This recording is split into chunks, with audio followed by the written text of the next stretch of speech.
Corporation અને પીજીવીસીએલના કર્મચારીઓના નિવેદન લેવામાં આવ્યા છે। એસઆઈટીએ તપાસ કરી છે, જેમાં 7 લોકોના નિવેદન લેવાયા છે, જેમાં 7માં પોલીસના નિવેદન લેવાયા છે, કોર્પોરેશનના નિવેદન લેવાયા છે અને પીજીવીસીએલના કર્મચારીઓના આ નિવેદન લેવાયા છે। 7 લોકોના નિવેદન લેવાયા છે, તો વધુ 7 લોકોના નિવેદન લેવાયા છે, એમાં વધુ બાબતો સામે આવશે। હિતલ પારેખ અમારી સાથે જોડાઈ ગયા છે ગાંધીનગર। હિતલ, 7 લોકોના નિવેદન લેવાયા છે, 7 લોકો કોણ છે, કયા પ્રકારના નિવેદન લેવાયા છે, શું વિગતો સામે આવી રહી છે?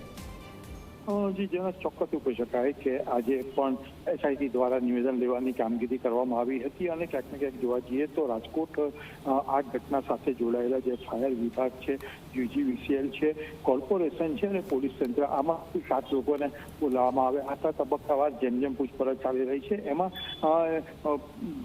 જે પણ પૂછપરછ દરમિયાન આગળના અધિકારીઓનું નામ આપતા હોય છે એ અધિકારીઓને બોલાવવામાં આવે છે। સ્વાભાવિક છે કે આ પ્રકારે આજે 7 લોકોને બોલાવવામાં આવ્યા હતા। સાથે 7 લોકો જોડે નિવેદનો લેવામાં આવ્યા છે અને જૂના જે નિવેદનો લીધા છે એને ક્રોસ વેરીફાઈ કરવાનો પણ પ્રયત્ન એસઆઈટી દ્વારા કરવામાં આવ્યો છે।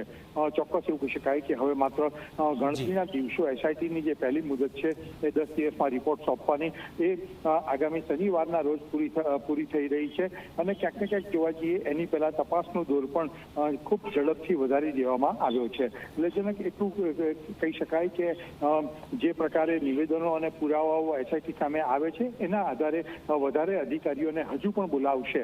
જી બિલકુલ બિલકુલ, આભાર હિતલ। તો હજુ પણ વધારે જે કર્મચારીઓ છે એમના નિવેદન લેવાશે।